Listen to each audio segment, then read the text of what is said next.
National Weather Service in Raleigh has issued a severe thunderstorm warning for western Moore County, Anson County, southeastern Montgomery County, western Richmond County, until 8:30 a.m.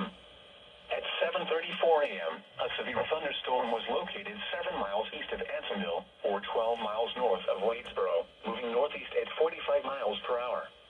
Hazard, 60 miles per hour wind gusts and quarter-size hail. Source, radar indicated. Impact, hail damage to vehicles is expected. Expect wind damage to roofs, siding, and trees. Locations impacted include Rockingham, Wadesboro, Troy, Bisco, Ansonville, Polkton, Mount Gilead, Robbins, Ellerby, and Foxfire. A tornado watch remains in effect until 2 p.m. for central North Carolina.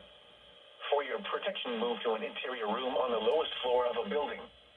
A tornado watch remains in effect until 2 p.m. for central North Carolina. Repeating, a severe thunderstorm warning has been issued until 8:30 a.m. for the following counties in North Carolina: Anson, Montgomery, Moore, and Richmond.